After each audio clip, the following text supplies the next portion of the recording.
What's going on, guys? This is HinaCabina here today, and Boruto episode 2 starts off talking about how the academy has changed and is now a academy that's, well, actually an academy. You can learn actual academic courses here and have normal schooling. And back in the day, I always thought to myself, well, what the hell do people do for like real school? And now I got my answer. There wasn't any. There was no real school at all.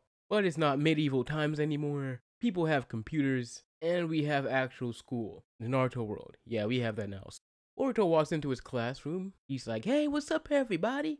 But then everyone's looking at themselves thinking, oh my god, isn't that the guy who did that stupid prank? Yeah, he rode that train right into the Hokage's face. What's the matter with him? Never that guy. And everybody's just like talking down on Boruto. And this is something that when I was watching, I thought to myself, wait a minute. I don't remember this dynamic between Boruto and his peers in the movie or the manga. And every new episode is becoming more and more apparent to me that this anime is straying away from the manga and is its own separate thing. Because I really had no idea that Boruto's peers thought of him like that. Everybody's talking about how he's the son of the Hokage and that means he gets a pass, and everybody's saying, well, why are you so special, right? But I don't remember seeing this in the movie or the manga. It might have been there, but I'm just forgetting. But I really, honestly don't remember any of that shit. But regardless, I think this is a good change because it gives Boruto more reason to resent his father. Whereas before, we're just like, pretty much for no reason at all. But if people are looking at him differently for something that's out of his control, like him being the son of the Hokage, so he thinks he's special, especially if that's something that's really out of his control, it actually gives him a reason to feel that way. That weird rich kid from the manga doesn't seem to be in the anime, and Denki is only in the anime and not in the manga, so this is completely different, man. The only thing that's the same is our end result of Boruto beating Kawaki, but how we get there is a journey we're not going to see anywhere else. Inojin's characterization in this is pretty much someone who looks down on Boruto and tells him, oh, you have to earn my trust. Boruto even holds his hand out to him and he's like, hey, what's up, man? How you doing, bro? And Inojin smacks that shit out of the way. No, don't say what's up. You have to earn my trust. I don't care how special you think you are. Kind of reminds me of Sai a little bit. Like that whole I'm pointing things out and I don't care how much of an asshole I look like in the process kind of attitude. So Boruto does this exercise where he runs through an obstacle course as Shino tells him that he scored second highest, with Sarada in the third and the first place being someone who's nowhere to be seen and Boruto has never seen before. And he wonders, where the hell is this person? And it turns out that this person who scored first place in the obstacle course is actually someone who doesn't really attend class all that much. And it's this kid that looks a lot older than the rest of the peers in Boruto's class. And it's because he's failed the academy twice. And when I heard that, I'm like, wait a minute, didn't like Naruto fail the academy like a few times? Shouldn't he be older than Sakura and Sasuke? What the hell's going on? But might have to look more into that and why that is how that was, but that has nothing to do with this episode. I'm just going off track here, but this kid takes Boruto by the shirt collar and says, oh, you're just a little brat who's riding on your father's coattails. I'm like, riding on his father's coattails? What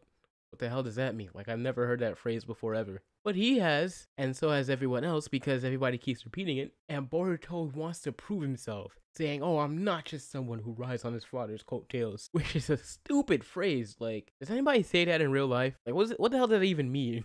How do you ride on someone's coattails? Like, what are you doing, a piggyback ride and you fall off or some shit? Like, what the hell does that even mean?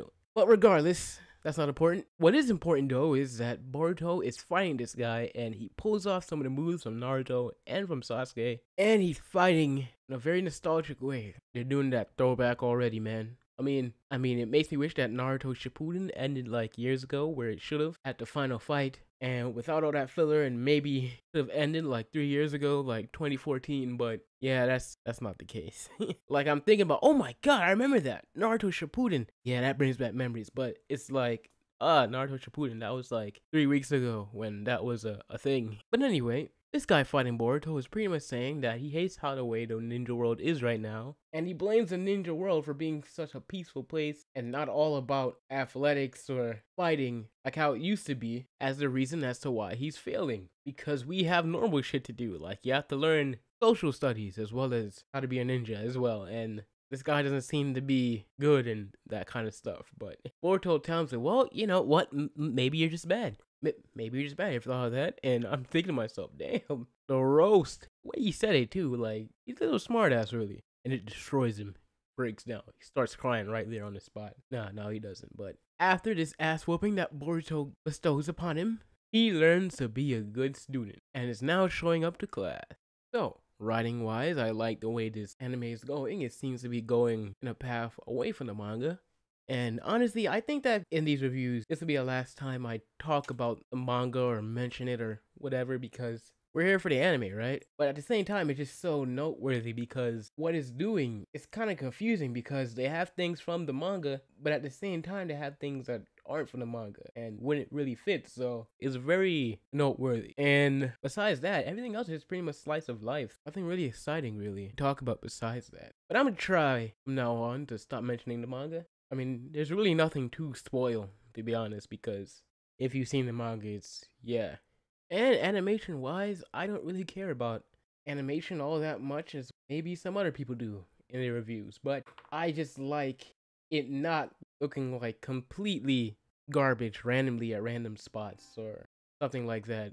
Like as long as it doesn't dip in quality randomly, like severely, like how Super Episode 5 did. But as a score for this episode, I will give it be honest, does it really matter what score I give this shit? Is anyone really going to hold out on an anime episode because somebody gave it a bad review on YouTube? Like, when has that ever happened? Like, I only really watch reviews after I've already seen the episode anyway because I don't want to be spoiled. So it's like, what's the point of even giving scores, to be honest? So you've seen this already. I know you have. You don't need me to rate this. Anyway, that is it for today. See you later.